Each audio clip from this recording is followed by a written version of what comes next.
Welcome to the UCLA Anderson Drive Time podcast. My name is Dylan Stafford. I'm an assistant dean here at UCLA Anderson, and we're just thrilled. We've got an incredible, recent, brand new member of the UCLA Anderson Alumni Network, Tarang Lal, class of 2020. Tarang, thanks for this. This is going to be fun. Definitely, yeah. Thanks, Dylan. Thanks everyone that's watching. Super excited to be here. So Tarang, I want to appreciate Darcy Hitt, Samantha Holland, Drew Mandenach. We're the four-person team who's brought you the 2020 podcasts for Drive Time. As you know, we have our summer spotlight series. We asked the graduates of the class of 2020 if we could find five people to represent some great perspective on the Anderson class of 2020. What five classmates would you nominate? So we had five nominees. And you've already heard Sophie and Tina and Dominique and Rob, but you haven't heard Tarang because it's now September 25th. So summer is technically a little bit on the wane. It took us this long to find time with Tarang because he's got a killer brand new job with PwC, working in mergers and acquisitions, and he's just a very busy guy. So. Thanks for your patience as an audience that we get to share Tarang with you finally. And Tarang, thanks for just working with us to get this all set up. So, all right, so let me give you a little bit of an introduction about why I'm so thrilled. So you're about to hear from a double Bruin. Tarang has an undergraduate degree from UCLA, BS in chemical engineering. And of course, as I said, he's an Anderson 2020 graduate. He is a petroleum engineer who has transformed his career. He's very much a switcher when we talk about people reinventing their career narrative. In between his two UCLA degrees, he also has a third degree from a school that is near and dear to my heart. I have a lot of guests, but I don't have anyone who fits the category of having both a UCLA degree and a Texas A&M degree. This happens very rarely. So, before he came back to Anderson, Tarang went down to College Station in Texas and earned a 4.0 in petroleum engineering from Texas A&M. He leveraged UCLA Anderson to launch a brand new career, as I said, working in M&A Advisory at PwC. He was our FEMBA Council President, which might be, of course, part of why he was nominated. He's also just a really wonderful person. In addition to all this intellectual and career stuff, I loved going to FEMBA Council last year, Tarang, because you really created a wonderful space. You know, the big birthday celebrations that you did each quarter, and you're very creative, and you brought, I think, all 3 years, the leadership out of all 3 class years, plus you ran a great executive committee. So, it's great to welcome you back. It's great to get to Zoom with you. And, we waited all summer to find out your story. And I think everybody's going to get to hear a lot about how to do FEMBA, how to do extracurricular, how to do a career switch, how to take a very established career and reinvent yourself into something brand new. So, officially, thank you for being here. Definitely. Thank you guys. Thanks for that warm introduction. And yeah, super excited to be here and to share some of my stories and experiences. And we have a few slides. We'll just kind of weave those in and out as we go through. Mm-hmm. Pictures are often worth 1,000 words. So, for people who haven't, or even if they think they know you, tell us about your family, your upbringing. Tell us a little bit about your start in life. Sure. So I was born in New Delhi, in India, and I lived there in India till I was 12, and then moved to the U.S. Grew up in the U.S. in the Bay Area, and really kind of, through the early years, some of the things that really stuck out to me were the role models that I had. So my parents had some great role models there in terms of, focusing on academics, living a healthy lifestyle, and started to find my interest in both math and science at a young age. I always liked playing, as a kid with Legos. Dragon Ball Z was one of my favorite TV shows growing up. And as I kind of went into high school, right, the decision started to go into which kind of career path you want to go into. Talked to a few people. I remember some of my biology teachers, even in both middle school and high school, got me really excited of the concept of like photosynthesis and, how just you think of the natural equilibrium of how the world works and energy supply, demand, and respiration versus metabolism. And all those things really got me going down the path of, oh, chemical engineering sounds really cool, and I want to learn more about how things work. Getting into UCLA was one of my dreams for sure. I knew a lot of the stories of like Coach Wooden, about the UCLA basketball teams, and then also just a strong academic program and all the, brick steps in Jan and Royce Hall and all those things. So fast forward into UCLA, really enjoyed my experience, decided to then go into oil and gas, and started working there for several years. And like you alluded to, decided to get a master's in petroleum engineering, went to A&M. So A&M actually was a very simple choice. Looking back, I wanted to go get a master's in engineering. I knew I liked the industry I was in, and decided where else to learn oil and gas than in Texas. Okay. And then it came down to basically UT and A&M. And just yeah. So people have been down that path, I'm sure. For me, it was a lot of it was the school culture, the traditions, right? Fish camp and on those kinds of things, and then also seeing what some of the professors and faculties, the work that they had done within the program and the department, those things stuck out to me. And then being part of the SEC was something pretty cool. I got to watch Johnny Manziel playing at A&M back, I think it was 2014. So definitely wanted to follow in and see what the whole hype was. And SEC football is definitely no joke. It's fun. That's fantastic. Yeah, that's so, yeah, because I mean, you get two very rich traditions, UCLA, Texas A&M. Those are schools with very active and deep alumni. So, and then what brought your parents or what brought your family? You were 12. So that's cool because you still remember New Delhi, right? Yeah, definitely. Got a lot of fond memories of India and Delhi. And then my parents actually had moved to Bangalore as well. So I lived there for several years. And currently they actually are back in India now. So they've been back since 2007. So it's been a nice blend of having both cultures and both kind of experiences. And as far as what they were doing and why we came, my dad worked kind of in the tech industry, and so Bay Area, right, Silicon Valley was definitely a hub, and so we moved there at that time. And then I decided to stay in the States, and they decided to move back again for some job opportunities and family reasons as well. It's fun. And it's just 12 hours difference. So 7 in the morning here, 7 at night there. Yeah. Coordinating calls ends up being either morning or evening. There's no afternoons. So, here we are. We're September 25th. We're like 10 weeks after graduation, something like that. How's the new job? What's a typical day look like at PwC for you right now? As I alluded, you're a very busy guy. You've been working some long hours.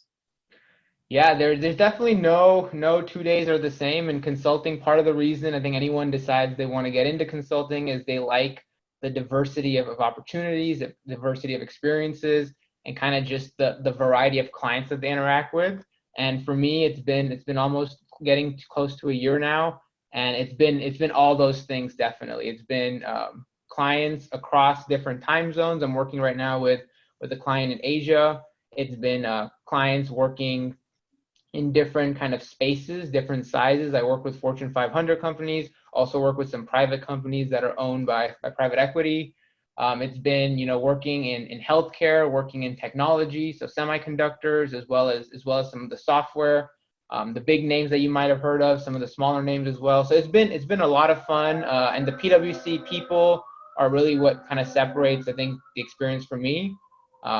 So yeah, all in all, been a great experience, and really kind of trying to soak it all in as I'm still learning a lot every single day. Now, when you started FEMBA, and of course, apologize, I've forgotten your admission essay. So did you know you wanted to switch coming in the door, or were you thinking about enhancing?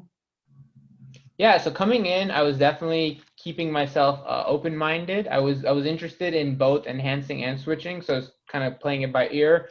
As we already talked about, had a pretty good background in the oil and gas industry, really enjoyed it. I even started a blog in the energy industry, kind of talking about some of my experiences. So my initial goal was definitely to look at this degree as a way to expose myself and give myself opportunities within the firm I was at.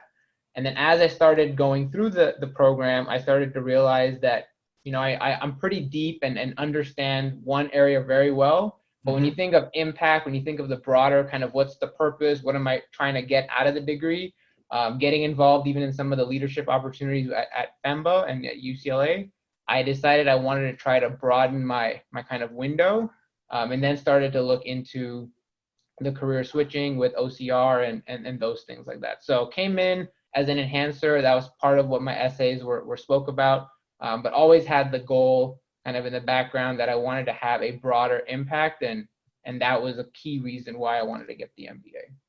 And you did a summer internship, right? A year ago, the summer of 19. Right, exactly. So I ended up doing the OCR process the first year, and then, going into the second year, and then ended up, doing an internship with PwC summer of 2019. I lived the FEMBA life for a few months where I was able to accelerate and graduate that December, and then started work this January 2020. So even though you're 10 weeks past graduation, you've actually been working in your new employment, since for, most of this year. So if anybody's out there listening, trying to understand the chronology, because it's a little complicated. So, and any, so some people listening are going to be in the program. Any advice about, because you were successful with the on-campus recruiting. That's the acronym OCR for those of you learning all our jargon. You were successful in the internship process. Like anything about either landing that internship or really, not every internship leads to an offer, but yours did. Any thoughts you'd want to share with folks about your experience on that part of your journey? Yeah, so just to make sure I understood correctly, there's two parts there. One was landing the internship, and then part two was converting. So taking that in sequence, I think you really have to trust the process. That's probably the punchline there. Trusting that, the people that are there supporting you through on-campus recruiting with the career services, so that would be, Susan, Pam, Jackie, and the rest of the team there. They've definitely been there, done that. They know what they're talking about. Definitely want to follow kind of their recommendations. And then the other piece around it is, while faculty and the staff know kind of how to position you in the right space, so do all the students, right? So MCA, the Management Consulting Association, was also a big resource that I leveraged. I partnered a lot with full-timers that have also been through the process. They help, case and coach us as FEMBAs, and then FEMBAs also help full-timers. So it's a very collaborative experience where you're all kind of learning together on what it takes to get that internship and kind of what some of these firms are looking for and how to best position yourself. So I think leveraging the tools that are available, trusting the process is key. And when you think of someone like me that was sort of like a triple switcher, I'd say, because I switched, companies, I switched functions, I also switched location. When you think through all three of those, to me, it made sense to take it in like a bite-sized approach. So I do it as an internship and then as a full-time. And I also had the luxury of having that flexibility. So really, trusting the process was key. And then once you get into the internship, it was really about focusing on what you can control and trying to make the most of the experience, right? When you make this decision to go as an intern, you give up a very, very good job in most cases, right? From whatever you're doing from before, you have a clear direction of why you're here, what you're trying to get out of it. So just being focused, being diligent, and then making it kind of a two-way conversation, not just, what can I do for PwC, but also how is the PwC relationship working for me, and how am I interacting with the people, the projects, the culture, making sure that that's like the right fit for you. Because in consulting, you can spend some extended hours, especially when you're working with clients, around the world. And so you really have to enjoy what you're doing and trying to get the value that you're trying to get out of the program. So for me, I think it was trusting the process initially, and then focusing on what I could control and making it a two-way dialogue when I was an intern to convert to full-time. And were you part of a cohort? Was it an intern? Was there a group of people coming in as interns together? Yeah, definitely. So PwC, like most other big consulting firms, do hire at Anderson in bunches. And so, I was part of a cohort of 6, and we were spread out across different practices. So not everyone was working in the DDV or mergers and acquisitions group. But across the firm at PwC, we had a cohort of about 6 people. Nice. And had you met each other along the way, or did you meet sort of when you got there? Yeah, a little bit of both. So most, I think it was four full-timers and me and another friend of mine that were the FEMBAs. So of course I knew my friend like that was in the part of the FEMBA program pretty well. Full-timers I'd met, I'd cased with a couple of them, but I didn't know them in that well through the program. And then now even, as we're all kind of joining joining the firm as full-time employees, definitely like getting to know them a lot better. And you just continue to grow your network. I mean, Anderson culture is very collaborative. And then I've also met several Anderson alums like while I've been at the firm as well. So definitely good to have the Anderson brand to back you up. Now, when you say that you had cased with them, tell people what that represents. Oh, sure. So when you're interviewing for a consulting position, and this might be the case even for other positions, they usually will have some behavioral questions, and then they also might have something called like a case interview, which is they present a problem or a problem statement similar to what a client may present to the firm, and then what they're trying to do is figure out how you would navigate that opportunity or that problem statement and come up with some sort of a recommendation based on sort of like a hypothesis-driven or data-driven approach. And so while you're prepping for the interviews, while you're prepping for the transition into consulting, you'll usually work with a group of people to help each other prep for these case interviews. And so you give cases to other people where they're kind of responding to you as if you were the interviewer. And then you also practice with your classmates and your friends that as if they were interviewing you.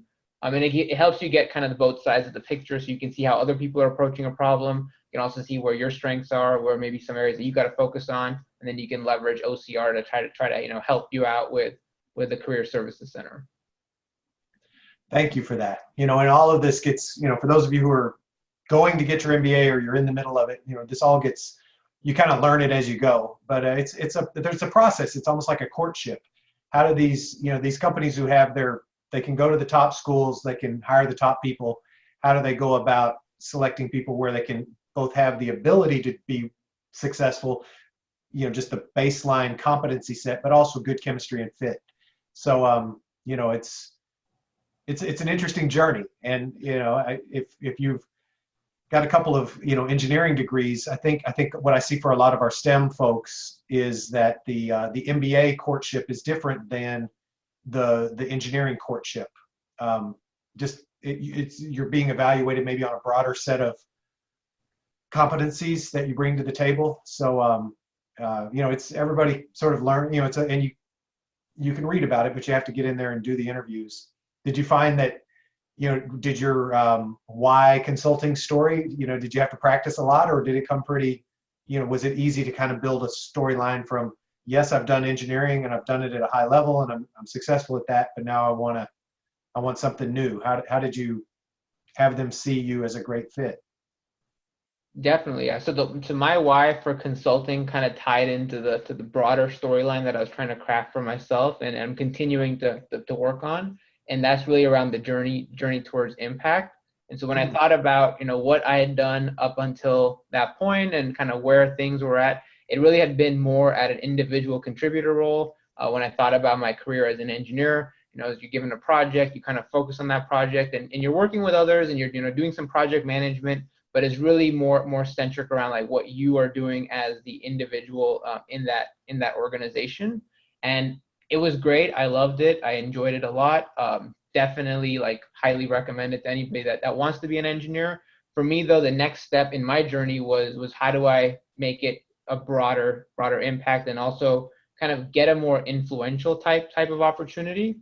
And that's where the blog started. I also did some teaching along the way at a community college, and really started to figure out that consulting to me was building a skill set, but then also sharing that skill set and helping others achieve what their goals are. So whether that's a business trying to turn itself around, whether that's helping an organization acquire another or spin something off, or whether that's helping improve some efficiencies, getting access to more affordable like healthcare, whatever the answer is, you're helping a business kind of solve that problem. And you're leveraging a lot of the analytical, technical kind of engineering skills that you built, but layering in some of the business concepts that you'll learn as you go. So for me, the why was pretty clear. Condensing that story down to a minute or so was the challenge. Yeah, so it wasn't a lack of content. It was more of prioritizing the content. Well, and that's what all that practice is for. So and you were obviously successful. And I love how you define yourself as a triple switcher. I switched careers, I switched industries, or I'm sorry, I switched companies, I switched industries, and I switched locations. And I think I forgot to say this in the introduction. So you're married. You were married during FEMBA, and you were in Bakersfield. So you were, a long distance FEMBA during school. How is the transition now that you've relocated your family down towards the LA basin? How's that going? Yeah, it's been good. So yeah, definitely was living in Bakersfield prior, and my fiance at the time, Jasmine, she was also kind of moved in with me, so we were living together. Definitely preparing and planning the wedding and things like that. And then finally, yeah, last October, so October 2019 is when we decided to get married. And by then I'd already moved to LA, and so yeah, got married along the process, along the FEMBA journey, which was cool because I also met her during my undergrad, so it was kind of a full UCLA story there. And in terms of is she a Bruin also? Yeah, she's also a double Bruin, so we got four Bruin diplomas between the two of us. Lots of exciting times there. Oh, that's so cool. Is she an engineer or? She did environmental studies, and she works, and then she got her master's in public health, so she works at Kaiser right now. Oh, nice. But Okay. but yeah, it's been great. We've known each other for a long time, and that was part of the reason. We knew that LA seemed to be a place that we may want to settle down in, and so that was part of the driver. It wasn't an initial driver because I quite like Bakersfield. I'm probably maybe one of the few people that'll go on the record to say that. But I definitely enjoyed the time there. Enjoyed the people that I met, the people that I worked with. So it was a good experience. It's just that LA, I think, offered a little bit different opportunity set. It gave me an ability to switch in, obviously, into a different space that I was interested in, and then also being closer to Jasmine's family, which has been a lot of fun as well. So those are some of the reasons. And then, I mean, LA, as far as the city goes, it's got a lot more to offer, including lots more traffic to offer. So it's just a give and take. I mean, if you're around UCLA, the LA area, you kind of know the equation of what you're signing up for. COVID obviously has changed things a little bit with what's open, what opportunities are there to go explore. But I'm excited for when COVID is past us and we get back into the LA lifestyle. Oh, I thought you had been married the whole time. I didn't actually realize that you got married during. Okay, so at the start of your third year. Wow. Mm-hmm. Yeah, I just finished the internship, and then that gap between September and December was action tax. So, and now hindsight 2020 is it ended up happening right before the pandemic. So I guess that was well planned, unintentionally. I know folks who can't get their loved ones together. This stuff is crazy. So, all right, but we're gonna get through it. Well, so and you didn't take classes all the way up to June. You had actually gotten done in December, and you'd already started working. But you can start to reflect back on when I was a student. So now that you're officially graduated, and the rest of your class of 2020, what do you miss? Like as you think about, gosh, I'm just not doing FEMBA anymore. I actually survived and got through, and it's in the rearview mirror. What do you miss most about FEMBA so far? Yeah, definitely. Don't tell the faculty I'm saying this, but definitely wasn't the classes that I missed the most. I did miss parts of my classes. I think there was a couple of classes and lectures that I remember just really, really being, like, wow, this is so cool that we're learning about, X, Y, Z. Or I had a presentation or communications class where I was like, this is great that I'm actually like watching, how other people present or what kind of approaches they use and things like that. But the thing I miss the most, I think, when I look back at those hybrid weekends, is definitely the happy hour at Luskin. I think it would be like Sundays after class, or even like Saturday nights, where we'd have like FEMBA events, thinking like the Halloween party, or thinking about end of year grad gala, and then just those Sundays, especially in the fall when NFL's going on, and clearly a big sports junkie here, but yeah, just meeting up with everyone, debriefing about the weekend, and people are getting ready to take their flights, or how are they getting back home. And then just an overall relaxed environment. So I think that's one thing I definitely miss. And then even just the camaraderie of working with each other, like through the projects. So again, the classroom was right. We learned a lot of things, but when you actually go try things or build some of these like financial models, for example, or, you know, and I think back on some of the marketing cases that I had to think through how we would structure it, or the casing prep that I had done a lot of. You just miss a lot of those interactions. And so I've tried kind of recreating some of those things through, you know, virtual happy hours. I'm heavily involved with kind of the board of alumni directors here at UCLA. So I've been plugged in there. But yeah, you can't recreate that experience of all collaboratively learning and in that singular kind of mindset. And even some of the conversations that we had, or the ideas that we kind of, you know, came up with, thinking through gap and some of the ideas there. Just, yeah, lots of good memories, but the punchline there is it really boiled down to the people. And that's what made the experience that it was. And you know, not trying to lead the witness, but you know, we hear that, right? That's what people miss, is just the energy and the shared life overlap, and you know, the multiplicity of activity. That's what all the alumni surveys, they say, you know, repeatedly, that, you know, that's the, you know, people, you know, they're ready to quit taking final exams and they're ready to get the diploma, but then there's that absence of all the activity that goes along with FEMBA. So when you think about, in the world of kind of peaks and valleys, what are some of the highlights of FEMBA, and what were some of the challenging, you know, what were some of the mountaintop moments, and then what were some of the valleys that you had to kind of push through? Yeah, so a couple of mountaintop moments for me, for sure. I think number one was having the opportunity to be the council president this past year. It was something that I remember Leanne, who was the 2018 president, right? I was like an internal rep at the time, and hearing her speak and kind of some of the visions that she had, and all the different opportunities. Like, wow, that'd be really cool to, like, you know, be able to lead something at this capacity with these, you know, highly capable and highly talented set of classmates that I'm a part of. Like, wouldn't that be something? So I remember like those thoughts going through my mind initially, even from leadership foundations onwards, and then actually being able to go through the process and kind of make it and see how, you know, it's not a me, but it's a we, and then how the team can succeed. And we kind of alluded to some of those items earlier, right, about building a more inclusive executive board and also more inclusive FEMBA council. We got heavily integrated with the full-time program, the EMBA program, some of these people that I still, you know, keep in touch with. Just that experience was something really special. And one of the people on this call, actually, Darcy, is here as well, and like, she's a big reason why it was a success. Just, again, being part of that team and that community of FEMBA leaders. So I think that was big. Number one highlight, I would say, is that. I think the second big highlight for me was really getting the offer for PwC.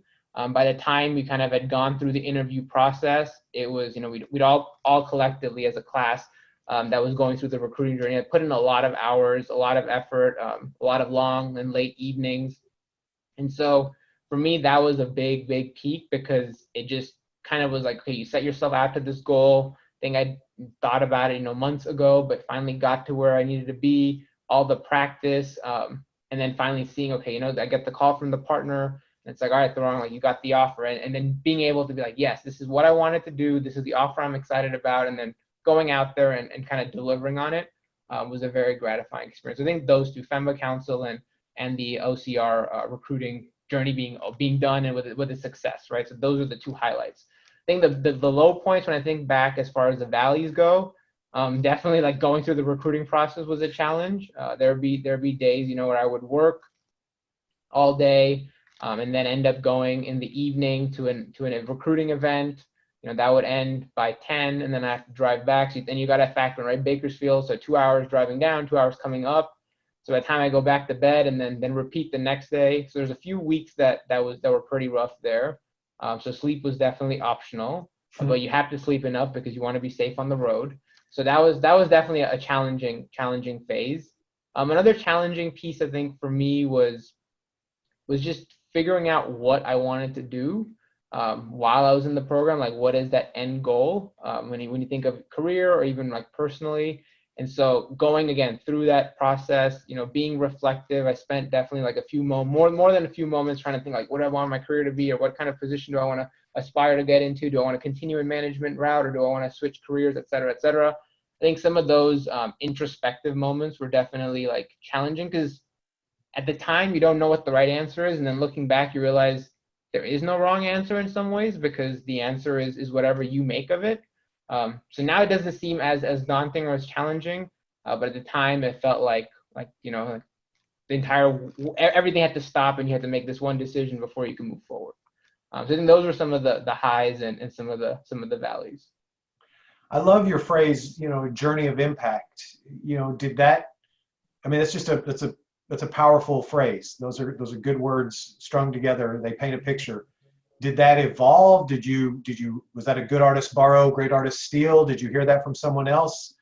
Do you feel like you already had the seed of that, or like how did that come to be? How you thought about, hey, my name is Tarang, I've got this life in front of me. I think whatever else it is, I'd like it to be a journey and I'd like it to make an impact. How did that? That's just a very poetic phrase. I love that. Well, thanks. Yeah. So the journey of impact. I mean, the way it came to be is when you think through some of these introspection moments. Honestly, it's like, what are you trying to do? And then when you look forward, sometimes it's harder to paint the picture because there's uncertainty and you don't know where things are going. But then when you look back in life, you start to think of like, what are the moments or the things that really made me happy or really made me feel valued as a member of society. And when I look back in kind of my storyline, I realized that some of the moments where I felt the greatest, joy, satisfaction, even some of the areas where I just felt like I was making an impact and like, serving something beyond just myself was in those moments of kind of being there for others. So I think at a younger age, right, when I think about undergrad at UCLA, that was getting involved with Engineers Without Borders. We would build like rainwater tanks in Guatemala. We had like a civil engineer that we worked with. We built CAD designs and drawings, and then just seeing some of the expression on those people's, faces, or just seeing kind of the joy that a tank built by, some college kids, how much of an impact that could have. It made all the other pieces seem kind of like almost like, well, this is nothing. You take things for granted a lot of times. And then getting that similar feeling when I'm, teaching a math class at a community college, and someone that's, failed a math class in the past, hasn't understood this concept, and then finally like gets it because, you're explaining it for the fifth time in a fifth different way, and just trying to figure out how can I connect what I know and then help this other person, and they finally get it and they ace it on the test, like that joy. Thinking about kind of the impact that, my sister that over the years and how excited she's been at times. And then also how it's happened to me, right? So, I mean, I've given examples where I made an impact with someone else, but a lot of people have had impact on me as well. So my parents have talked about, some of my teachers I kind of alluded to, right, with photosynthesis as a kid. Even through the years, like at work, some of the best friends that I have, actually, all three of my groomsmen at my wedding were all coworkers of mine. So they're the impact journey, and then of course the most important person that's having an impact on me today even is my wife Jasmine. So when you think through that combination, it's like humans helping humans, and that's, to me at least, what it's all about. And so when I think of this journey of life, and I think of what we're all trying to do, it's really about making an impact and serving something beyond just yourself. And that was why even coming into UCLA, like I knew right at Anderson, I wanted to get involved in FEMBA Council. I wanted to make a mark there. It wasn't, I'm trying to be president, that's why I'm going to join. It was more of, I'm joined because I want to serve. And then if I can get there, then I can serve more people and have a broader impact. And that's kind of the storyline. So as I was thinking about this while I was thinking about you consulting, putting the whole story kind of full circle, it was like, well, all these things have made me happy across, decades of my life at this point. So this is something I should do, and this is something I should continue to do. And same reason of wanting to do this, right, is hopefully someone will hear this story and get inspired or get excited or even reach out to me, and we find another touch point, another connection, and kind of keep connecting the dots and bringing us together. Well, I'm a huge fan of the servant leadership distinction. I just love that. There are a lot of reasons to lead. There are a lot of ways to lead. But I always envision you as a very embodying representation of the servant leadership distinction. And I love watching the timeline. I love watching the continuity of leaders through FEMBA Council. So, I was really impressed with your predecessor, Leanne, the work that you guys did on executive board that year to really try to formalize the roles and bring some kind of professionalize, I guess, FEMBA Council. And then, so I appreciated kind of the rigor and the structure that I saw evolving her year. Your year, I really appreciated the tenor and tone. I just, it's like you took that structure. Okay, now we got that handled. Let's really have this just be a, use the word inclusive. Let's have this be a, I go back to the birthday moment, but it was just like, it was a different way. I've been to 15, 17 years of FEMBA council meetings, and I'd never seen that. So it takes kind of a lot to surprise me. And I thought, that's cool, right? He's got an eye on the village. He's got an eye on the community. He's got an eye on, and yet it wasn't the Tarang show. It was very, it was just very, it was inclusive. And now, God bless Megan, she's got to do all this stuff in the COVID reality. But, this year's FEMBA Council it's really cool. James Fang and Sarah Anderson, and, they're like, all right, here we go. It's not I wish. It's like, what can we do with this? And so I like watching that, so I look at your predecessor, I look at your successor, and, it's cool to be integrated into other people's journeys, as you're saying.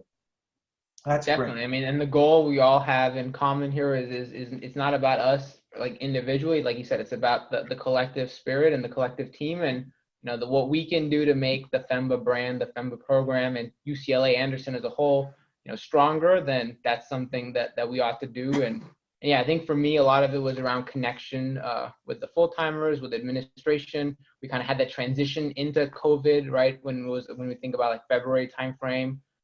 So a lot of things happened during the year, and I think the fact that we did it all together is probably the thing I'm most proud of. Yeah, what a crazy. Any advice for people leading large organizations going into a pandemic based on what because really your class came together, right?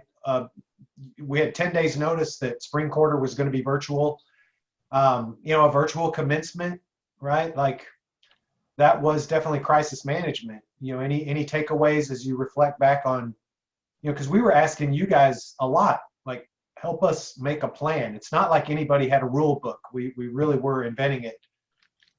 Student leadership, faculty leadership, staff support, we were all trying to figure out together how to have spring quarter even happen, baseline, and then be decent, as a goal above that.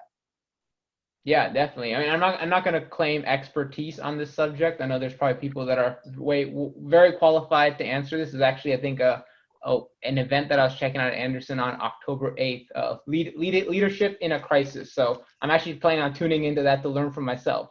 But my 2 cents on it, or kind of my experience through it, was a lot about kind of the senior leadership even at Anderson, right? So when we think about Dean Bernardo, yourself, like Dean Gonzalo, the fact that everyone was building an inclusive environment and like hearing from the different perspectives.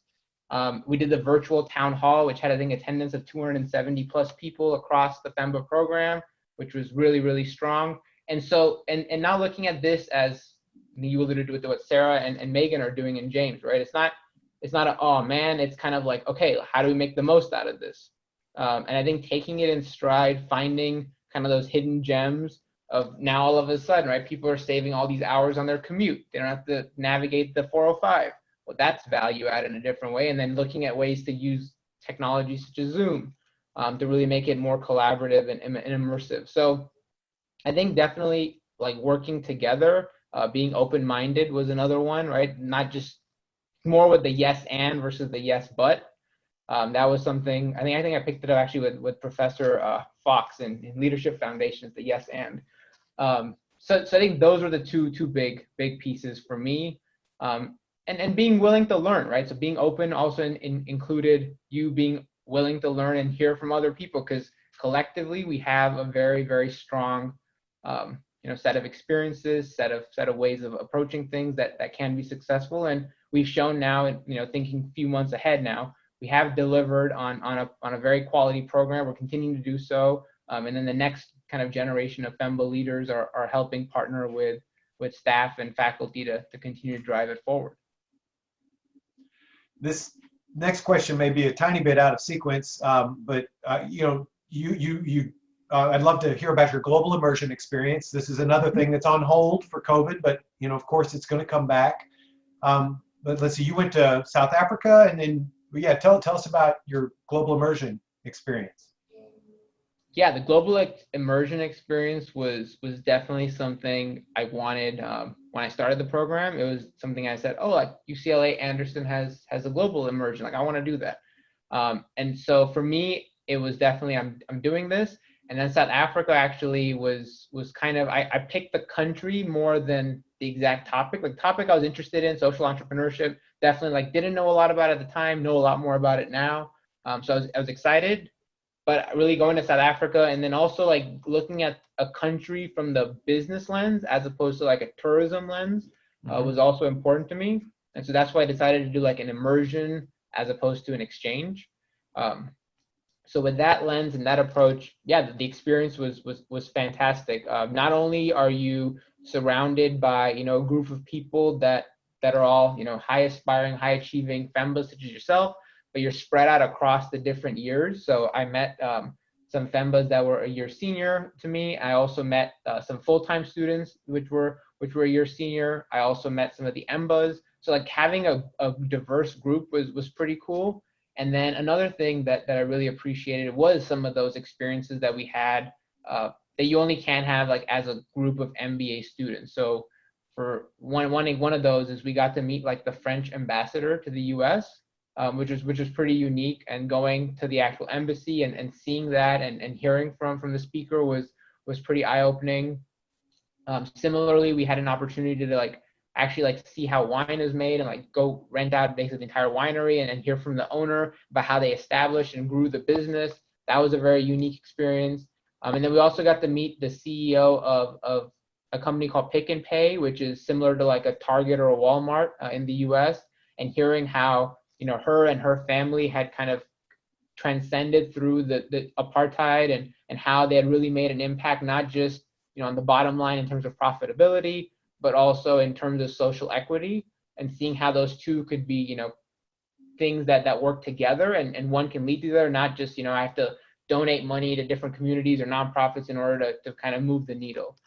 So that was pretty eye-opening for me and kind of reiterated some of these beliefs that we've had and talked about, right? About being inclusive, being a team player, and really like we're stronger together than we are apart. So I think the immersion was awesome from all those angles.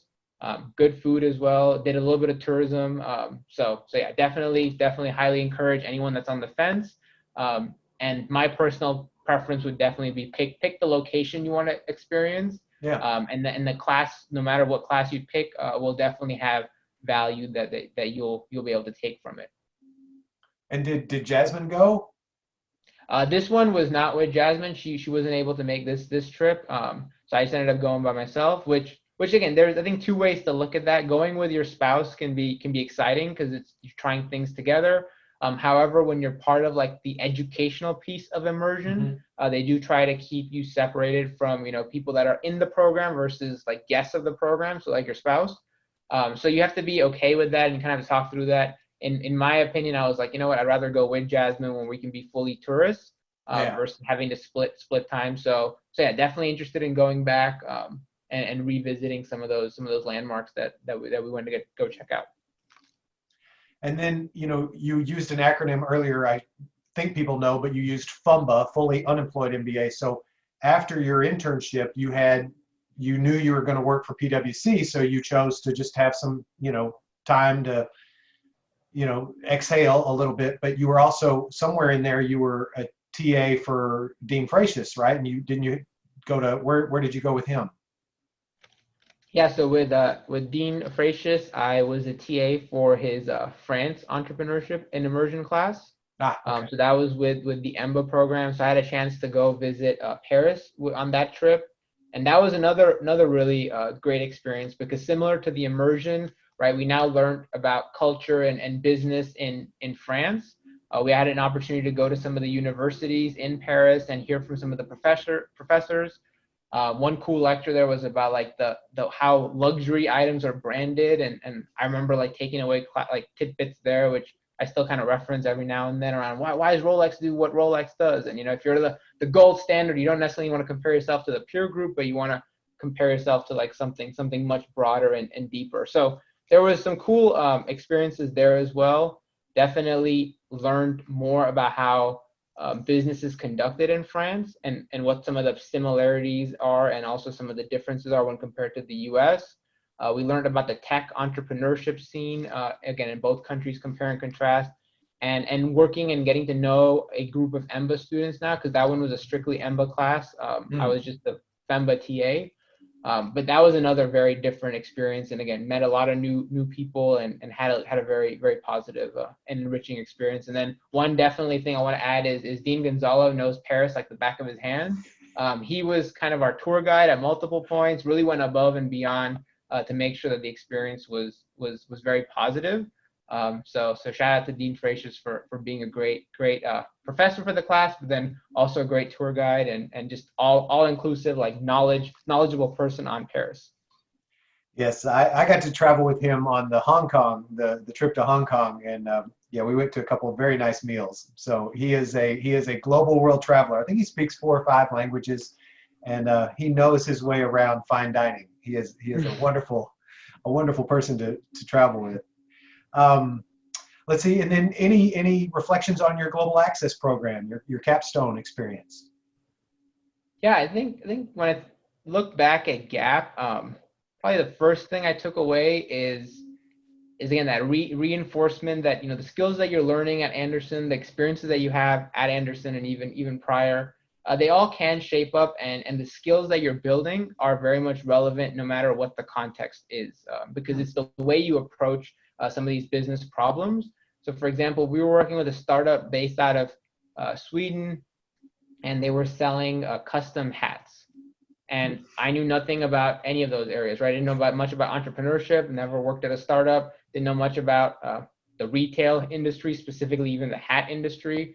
And I didn't know a whole lot about business in Sweden. But again, leveraging the experiences that I had, leveraging the experiences of our group, we were able to definitely have strong conversations, impactful discussions with our client, which were the entrepreneurs of this hat company.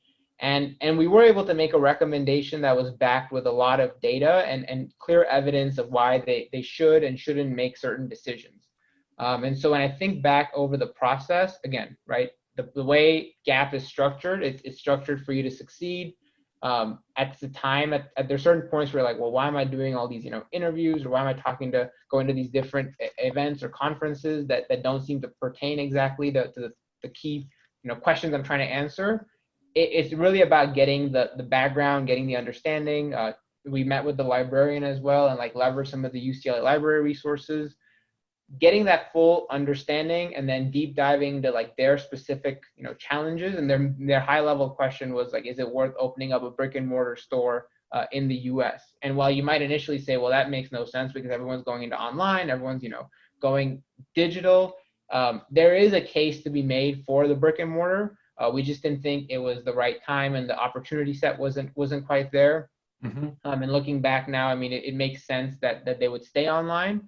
But the value add that we were able to provide was not just, okay, don't come to the US, it's not worth it. It's the US may not be the right timing now for these reasons, but if these additional set of criteria are met and you are in this phase of growth as an organization, then it does make sense to expand your footprint and get that physical presence as well. So I think going a step beyond, that's something that the Gap program helped me kind of understand. And then now when I think about PwC and kind of the consulting journey as well, right? It's the advice when you talk to clients is not yes and no. It's yes because and no because, or maybe not, maybe and here's why, or if these conditions happen, then that can happen. So it was a lot about framing the conversation and going one level deeper than just the initial response. So Gap was really good. And then the team that I had or the part of was also pretty awesome. We had very different personalities, backgrounds, interests, and I think again, right, that collection of experience, the diversity of thought helped give us. There were some tense moments, but it helped ultimately drive us to a decision that I think was beneficial for the company and we got positive feedback from them and also our faculty advisor. Yeah, I love it. You know, you were born in India, you grew up in the Silicon Valley, you're a petro engineer living in Bakersfield, getting an MBA, and now you're consulting a Swedish hat company. You know, it's like, yeah, this is a total next step, right? And then to see the transferable, but I'm learning how to deal with complexity. I'm learning to think the way a business leader thinks, and I'm learning to analyze opportunities and challenges the way business leaders analyze opportunities and challenges. I love that. You know, yes and, no and, maybe if, right? You know, how do you immerse yourself in an unknown and quickly come up to speed such that you can be listened to, is always one of my appreciations of the meta education of GAP. Because, you know, you can be on a Swedish company, you could be on an Israeli company, you could be on a French company. It can vary, but there's this overarching, you know, I'm here with my team of trusted MBA compatriots, and we're going to add value. And, you know, we're walking in the door cold, but we're going to walk out of here with an investment quality business recommendation. You know, it's fun to watch it evolve every year. I love that. Well, we're starting to be on the home stretch here, so I got just a couple more. One thing that, you know, when I looked up your LinkedIn profile, just see like, what do I think I know all about you, because it seems like I got a chance to talk with you more than many people because of your FEMBA Council leadership. But I see that you've served on two boards, 7 years on the Society of Petroleum Engineers, and now currently a board member of the Engineering Alumni Association for UCLA Samueli School of Engineering and Applied Science. For our students or future students who've not yet been on a board, you know, what have you learned from those two experiences, and what's it like being on a board from your experience, and how might you suggest people learn about that world? Definitely. I think there's multiple ways to get involved in boards. If you are interested in serving on a board, definitely can reach out to organizations that you're passionate about. You can also talk to some of the faculty at the program. Like if you're part of the students, they definitely have a strong network and can get you in touch with different people. As far as serving on the board, so for me, yeah, SPE, which is the Society of Petroleum Engineers, was a pretty big investment of time and effort, but something that I really wanted to do at the time when I was involved there. And as a board member, you're sort of, again, like a consultant, where you're providing input or feedback on where things could go, and then you're also helping shape that journey of growth. So I got involved with kind of the young professional group. That was the main area that I contributed in. So understanding, you know, if you're someone new that maybe came to Bakersfield or was not familiar with the oil industry, didn't have, you know, a lot of generations in this industry, like what would it be like for you, and how would you adjust, and how can we make this experience more enriching for you? So looking at it from that lens, and then again, thinking back on my own experiences, how I've kind of been through talking to some classmates as far as students go, but then also like coworkers that I was a part of during the time when I was on that board. That really helped. And knowing that there's no wrong answer, right? You approach things with a perspective, you justify it with some data, and then you're able to then, you know, test the hypothesis and see if it works. So we tried some events. Some of them were successful, some of them were not as successful. And so then you repeat the ones that were, and you kind of, you know, pivot on the ones that weren't. And when I think back also, like currently with the UCLA Engineering Alumni Association, that one has been a lot more on engagement. So how do we, you know, keep alumni engaged, and what is the value that we can bring to them, you know, 5, 10, 15, 20, 30 years past their UCLA degree. And there again, right, you try to figure out who are you targeting, or what's the audience that you're kind of going after, what kind of funding do you need. And so we've talked to the dean in terms of like, you know, what kind of resources and support we need. We've also heard from the dean, you know, what kind of resources and supports do the students need. So one example here was recently we had a COVID kind of, you know, lab equipment fund that we created as alumni, and we all pitched in. We kind of helped spread the word and raise awareness for it. And we're able to then make an impact on some of these core kind of labs classes that I remember taking, and I remember like doing some of my titration experiments and things like that, which, you know, you take it for granted now, but if someone can't do that now, or they have to do it virtually, how do we build an ecosystem such that they can still get the same kind of value out of the program? And then as a board member, also, you're constantly like referencing or referring back to your own professional experience. So when I thought about COVID also, I was like, well, how's PwC managing this? Or what are we doing? And how are we, keeping our collective spirit and engagement high? And then kind of transitioning that. So definitely would recommend it. It does tend to take up some additional time outside of work hours. So you have to be a little bit flexible there. I think when I look back at like what's in it for me or what have I gained, it's gone back to that friendship is definitely one thing where I've gotten to meet a lot of people. But going back to the journey of impact, where I've spoken to several students, I've spoken to several, like even in SPE, several people across the world actually that are working in the industry, and kind of comparing notes, best practices, giving some advice, learning from them, kind of that two-way dialogue that we've kind of referenced over and over. That just continues to grow with this experience. Well, thank you. In Leadership Foundations, as we welcomed the class of 2023, I used the, congratulations, you've been promoted, you're CEO of your own life. And then, you have this board, your fall quarter group mates are your trusted board of advisors, your board of directors. If you want to, it's a metaphor, but it's available that you can relate to these folks as competition, or you can relate to these folks as, wow, this is my collaborative, this is my support group. And that every CEO wants to have a strong board, wants to receive. So I'm using it as a metaphor, but, I wanted to kind of hear your actual experience serving on those two boards. So thank you is that Dean Murty down at Samuel? Mm-hmm. Yeah, Dean Murty, exactly. Yeah, she's great. I'm on a project with her about leadership. So these last couple questions, and then if you want to show some of your slides, we can do that too. These are maybe non sequiturs, so I apologize for the kind of bump. What advice, as a person who was engaged, long-term relationship, I've known Jasmine since undergrad, and you actually got married.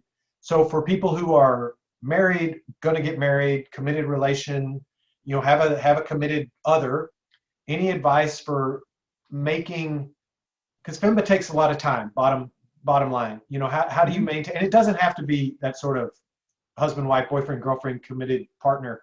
It could also be a brother, a sister, a best friend, family members, just about how to have your first circle pre-FEMBA people nurtured as you go through FEMBA. Any advice about that kind of balance?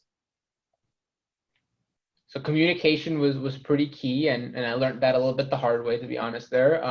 Definitely you need to let people know like what the time commitments are. So specifically with Jasmine here, but for everyone else, it can be their own circumstance. But for me, I didn't know what the time commitment would be. You kind of know high level, but you don't really know until you get into the program. And so we'd make, plans to do certain things, or we'd make plans to go certain places, and then last minute I have to change them, or things would go south and be like, I can't do that anymore. So that was a little bit of a learning curve for me, was don't overcommit and underdeliver, right? That you never want to be in that situation. So that was one piece, but a lot of it is just you prioritizing like what's most important to you. And so when I thought about it, right, it was for me, like Friday nights ended up being a time where I wanted to just spend time with her, especially on the weekends that I'd be in class or in school all day Saturday and Sunday for the hybrid weekend. And then for the weekends that weren't hybrid weekends, if I wasn't studying for a test or didn't have a midterm or something major going on, we would try to go out at least for like a day trip, or we'd get out of town for the weekend and like just do something, the two of us. Or even if it was like getting a dinner with another couple or some friends. So we tried to balance out like what is part of quote unquote FEMBA time, and then what's not. And then outside of just Jasmine, friends, relationships, a lot of it is just you find out there's a lot more bandwidth you have within your own just day, right? So for me, I talked about it earlier with the sports junkie part. So yeah, instead of watching the whole Lakers game, I would only watch the fourth quarter, right? Instead of watching football all day Sunday, it was more like watching Game Pass the next day. So you find ways to try to, cut time out from things that are not so important at that point in your life. And then you reintroduce them back as things change. So even the board, some of my board involvement was not the highest it's ever been during FEMBA. And that was okay. Again, communicate to them, let them know where you're coming from. why you're in the situation that you're in, and what your priorities are. When I was recruiting for consulting, I don't think I was doing much of anything else, right? Even some of my classwork may not have been like top of mind, because again, this was a journey, the switch that I wanted to make, and was investing a lot of time and effort into it. But that time comes, and then that time goes, and then when it goes, you find ways to prioritize things that are most important again. So two takeaways there as far as balancing. Number one, prioritize your time, and then number two, for those that you are prioritizing your time with, make sure you communicate with them clearly, so you're both aligned on what the expectations and kind of what the situation and circumstances are. Yeah, and she married you anyway. Even as yeah, despite that, exactly. Even as you're, and learning to be an executive is learning to live with demands on one's time. And I think that's part of the stair step, right? Every MBA, full-time, part-time executive, we're all on that same, there's an upward trajectory for everybody. I want to be on a journey of impact. And if you're the president, if you're the CEO, if you're the C-suite person, your personal life, you can't just not have a personal life. That's unsustainable. And, and where do you draw the line? What do I do? What do I delegate? And then, and then definitely, how do I get smarter with my time? That's, yeah. Yeah. 8 hours of football is a luxury that you don't have as much if you're in a committed relationship and doing FEMBA and being on boards and reinventing your career and, doing 2 global immersions, right? Something's got to give. Exactly. Again, oh, excuse me. No, I was reiterating and saying, yep, totally agree and aligned.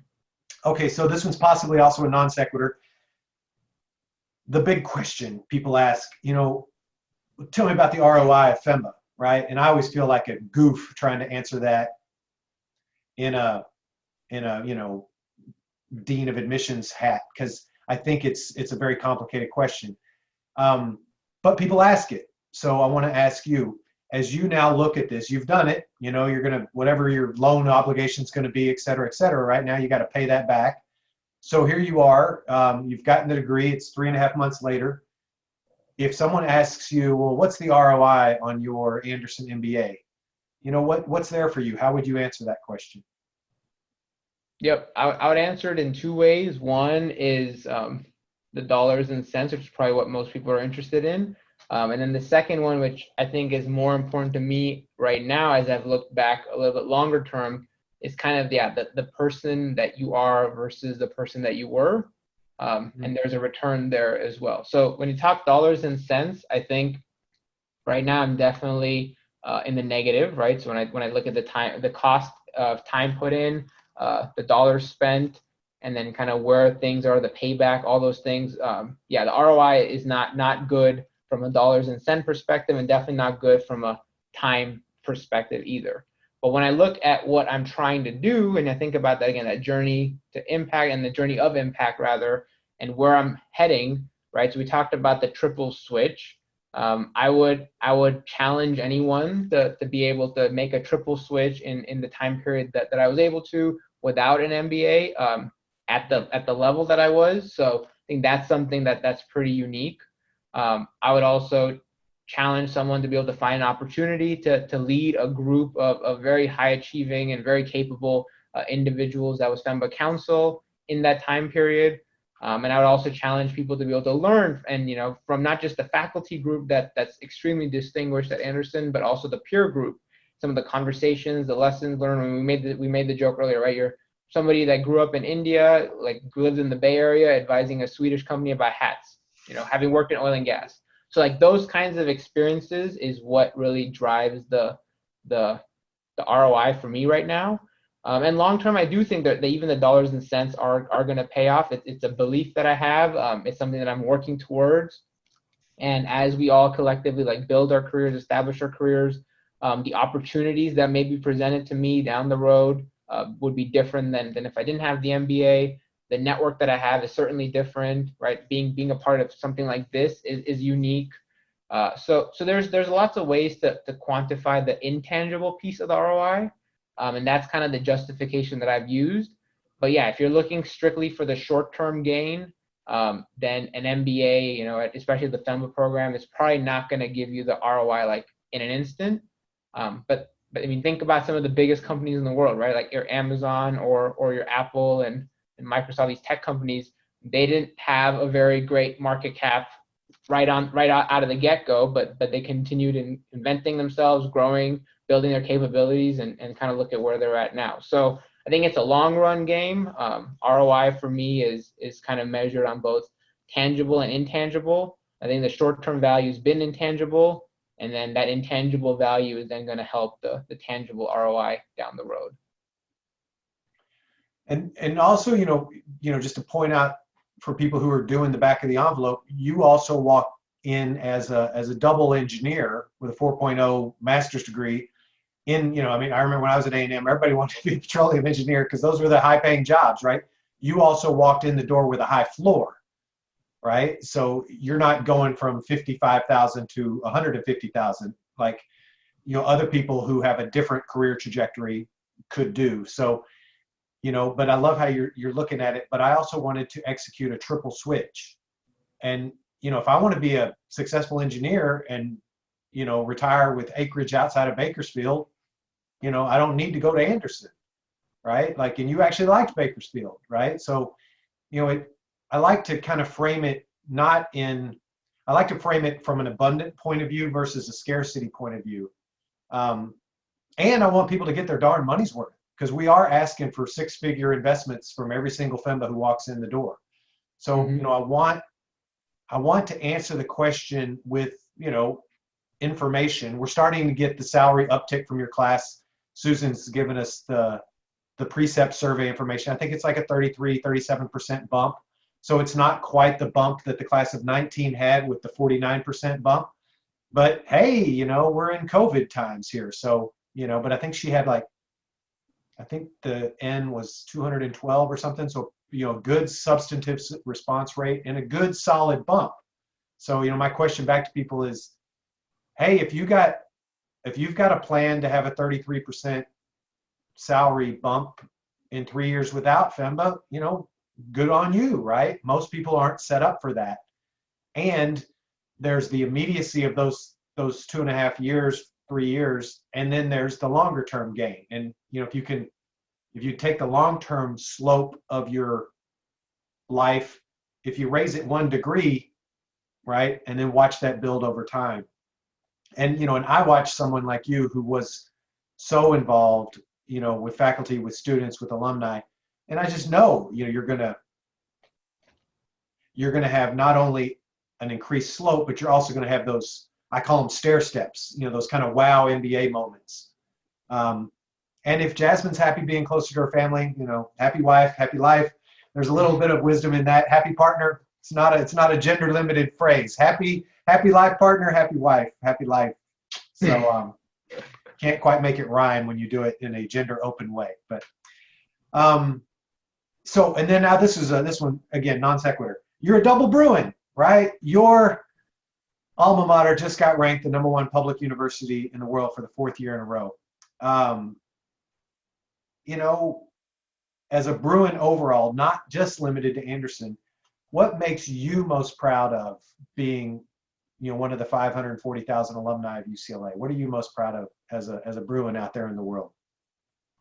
I think the thing I'm most proud of as a Bruin is kind of what the degree stands for, right? It's not about just the academics or the sports. It's about kind of the excellence and kind of the virtues that the school kind of embodies. And so when I think about Anderson, when I think about, even Samueli, so the engineering school, they both just speak to me about being honest in kind of who you are and being driven and accountable to yourself and also those around you. So one of the big things that I really take away from both experiences in UCLA as a whole is it's not just serving itself, but it's serving something beyond itself when it comes to the community. So Dean Bernardo's talked about it, Dean Murthy's talked about it.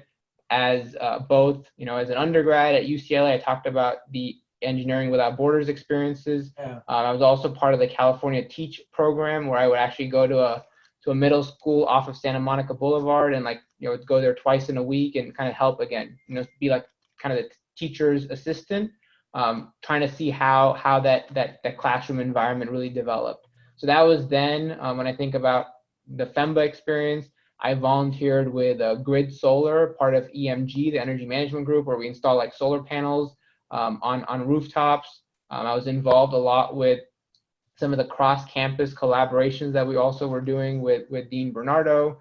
So to me, like the degree is a piece of paper, but what it embodies is far more. And to have two of them, and then as a household now we've got four of those papers. It speaks a lot to me, and kind of just, again, it tells me that we live in a world that is not just for us, but much beyond that. Right. So using that, again, journey of impact mindset approach and kind of continue to follow those footsteps is what the degree means to me. And sort of a sub question from that, as a double Bruin, what's your favorite John Wooden quote or maxim or point of view from Coach Wooden? Yeah. So let me actually share my screen here, because it wouldn't be fair to not have a good answer for that without actually sharing my screen. So I think when I look back at Coach Wooden, and I look back even in my FEMBA Council speech that I made when I was running for president, it's really about the team, right? So when I look back at everything that we've talked about today, I look back even just at the general kind of messaging of who I am and who I hope to be. It's not about me, it's about we. And so Coach Wooden's like, if you want to go fast, go alone, and if you want to go far, you need a team. That really spoke volumes to me. And then I also have another quote up here by Maya Angelou, and the essence of it is really around, it's not always what you say, right? Or they might forget what you did, but they'll never forget how you made them feel. So and that goes both ways. Like, I don't exactly remember how I helped that student in the math class when I was teaching at the community college, but I remember how I felt about it, right? I don't remember exactly what some of those high school teachers or influencers told me, but I remember how I felt about those experiences. Same thing with the engineers lab board. I don't remember exactly what was said at those moments, but I remember how we made the community feel that day. So those two quotes, I think, really stick out to me. So yeah, and then the picture on the left there is Jasmine and I getting married. So that was another big moment in my life, and my number one teammate is definitely her. And yeah, we're excited to see what the future holds for both of us together. Oh, what a beautiful gown. That's fun. So, and you mixed traditions. So you went with a suit. You didn't do the. Yeah, I went with the suit, and then she went with the sari. So yeah, it was definitely a bicultural event. Oh, I love the fireworks. That's I don't know. It looks a little dangerous from here. I guess there was a safe cushion. Yeah, there was a safe cushion. It was cold pyro, so I didn't know there was a thing called cold pyro. But yeah, there's no safety concerns, and yeah, they're not flammable either. So No, I didn't know that. Oh my quite God. interesting. Yeah. Mm-hmm. Where did you all get married? So we had two weddings actually. We had one in LA, which was more with her family, and then this picture actually was in December. We went to India for New Year's to celebrate with my family and extended family. And so this was we had like a one evening event in India as well. And so this is a picture from there. Oh, that's gorgeous. That's gorgeous. Oh my. Well, let's see. Any other pictures that you wanted to share, or was this? I know we. I think that this one summarizes the key things. I had a few other slides if we want to step into those. Just talking about my experience, and also kind of some of the just general things that I've learned, right? So I think we've talked about all these. I'm not going to spend a lot of time, but around being inclusive, and you've heard that in different examples. I am definitely engaged as an alum, both for the undergrad degree, so engineering school, and even now as Anderson, following passions, right? So when you think about the journey of impact, and then growing the business and acumen skills. So we've talked about that as well through the degree. I'm going backwards here, but this was kind of an outline of my experience while I was in the program. So it kind of highlights and shows how I took the different jumps and some of the key milestones that I had along the way. So I think this is also useful if you're looking at kind of your 3-year map, right? Just kind of plotting things out of what you want to do, what some of your goals are, how you get involved with student organizations, how that impacts your career. That was definitely something else also to share. Oh, and just, yeah, leaving this one up for a second. So I forgot about your accolade. I again apologize. Dean's Outstanding Student Award, being the recipient of that there at the top far right on year 3. But this is wonderful. And this is I love the engineer management marriage. But for those of you who are STEM undergrad, or those of you who are business or econ, like look at this. Hey, I could make a map like this, rows and columns. I'm going to have classes. I'm going to have curricular opportunities, the core first half, the elective second half. I'm going to do the global access program, or I'm going to have the choice of business creation option and all of the courses that go with that. I'm going to have 9 electives. So, you could have a row for your curriculum. You could have a row for your extracurricular. You could have the triangles for highlight moments that you want to architect, such as an immersion. You could have, open, like, I don't even know, but I know it's going to be fun. You can leave the room for the wow, surprise me type outcomes that are always part of a top tier MBA. I love this. So you got milestones, student organizations, career. So this doesn't even map out in the classroom, right? So, but for those of you who are in the program or considering the program, my best advice to people: plan your work your plan, but then stay open-minded, right? Don't be so dialed in that you don't get the chance to say yes as some of these opportunities emerge and evolve around you. But I love this. Look at that. So there's your prior company, your energy career, and then you see the break after year 2, which becomes the summer internship with PwC, which then becomes the full-time. That's so great. And you got it branded with share success, think fearlessly, and drive change. Our pillars undergirding it all. This is why you're going to go far. I had to take some things out of my consulting background and my consulting experience. So obviously not drawn to scale, right? Because each year and summer are not the same widths, but there it gives a general idea. And yeah, I wanted to kind of also highlight something beyond the classroom, because I think Dylan, like you and the team, do a great job of highlighting what that journey looks like in the classroom with the electives and the core and things like that. But for me, right, I wanted to talk about some of the organizations that I was involved in. And I wanted to speak also, it's not just about quantity, but also of like the quality or the depth that you get involved in some of these. So that was pretty cool. And yeah, being recognized as the outstanding student was definitely something that I was proud of at the time, and continue to be so. So again, it takes a village, as to quote your phrase there, but definitely something that I'm excited about and glad to have been a part of the FEMBA experience. Well, I love, pictures are worth 1,000 words. Consultants get paid a lot to take complexity and give us a visual representation of it.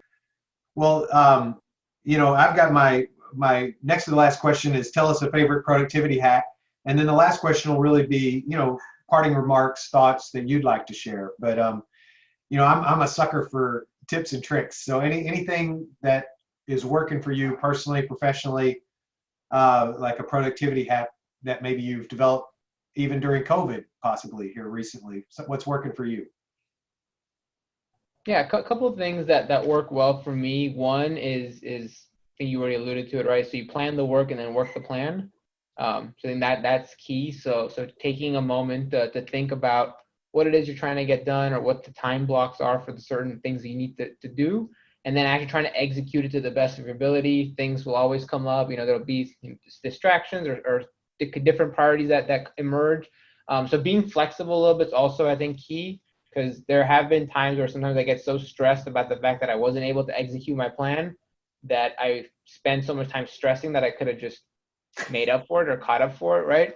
And that ends up taking up even more time, which is a cycle that you want to try to avoid at all costs. So that'd be one piece. And then the second one that I've already alluded to is about prioritization. So you've mentioned it also with other business leaders, but no one can do it all, but all can do some, right? So we have to pick what it is that we want to do, and then really like focus on driving value there. So make that plan, prioritize the plan, and just go get it. And it won't be perfect, but the imperfection is part of the perfection. So I definitely learned that and realized that you get what you can out of a certain time, and then if you really need to get something more or spend more time, then you revisit it, or like, look at other ways to get that information, whether it's talking to your classmates, talking to the faculty advisors, etc. But those would be two of mine. Fantastic. So here at the end, it's really not a question. It's more like an opportunity, Tarang. Any advice you'd like to share to anybody listening to this, alumni, current students, future students, members of the UCLA Village? Yeah, I think just want to say thank you. Thank you, Dylan, for kind of taking the time to have this interview with me. Really glad to be a part of it. Thank you to Drew, Darcy, as well as Samantha for, again, being kind of behind the scenes, but very much a key piece of making this a success. And then thank you to all of those that tuned in and listened. I think it's important that we collectively work together, and we live kind of in a time right now where there's a lot of uncertainty, lots of changes, but to the ability that we can and the kind of the amount that we can, definitely think that we want to be the change we want to see. And it takes a village, so doing it together is kind of key. So we'll leave it at that, and thank you guys for your time. Well, thank you, Tarang, and thanks everyone for listening. I waited 3.5 months to get to conduct this interview. This is a gentleman who has high demands on his time because he's put himself into one of those post-MBA highly desired opportunities, M&A Advisory at PwC. Not everybody gets to do that. There are a lot of people in the top MBAs who'd like to go to these type of firms and fill these type of roles, and they're high demand requiring opportunities. And Tarang, earned the right to have his seat, and I'm happy to have waited all summer to get to conduct this interview. And Tarang, just what I would like to say to you on behalf of all of us, thank you for all 3 years of your FEMBA Council contribution of time as an internal rep, as the VP of Hybrid, and ultimately being chosen to be FEMBA Council President. Thank you for all the hours that you gave that we know about. And more importantly, thank you for all the hours that you gave that we'll never know about. The culture of Anderson doesn't happen on accident. We don't share success because it's a bumper sticker. People actually share success, and it makes the place great. Thanks for being a double Bruin. I'm not a Bruin by birth. I'm kind of adopted, but I'm proud to be part of the legacy of Coach Wooden and part of this legacy of service, to our society and our state and our world. So it's a treat to get to know more about your story. I didn't realize that your wife was a double Bruin. I actually didn't know that. So I learned something fun and new also. And I think your story will help people to maximize their story. And that's the whole point of this. So thank you again for your generous sharing of time with us on this Friday afternoon. And for everybody listening, thank you. This completes our 2020 Summer Spotlight Series. As just to echo, Samantha Holland and Darcy Hitt and Drew Mandenach, thank you guys for this game that we've played. From March through September here, we said, hey, let's do something in COVID. And we've now conducted 7 really, really great alumni interviews. And I'm proud to have had your all partnership. And we're not trying to go fast, we are trying to go far, so it does take a team, to quote somebody named Tarang. I just heard quoting someone named Coach Wooden. So that's it for me. Thanks, everybody. Wooden deserves the credit there.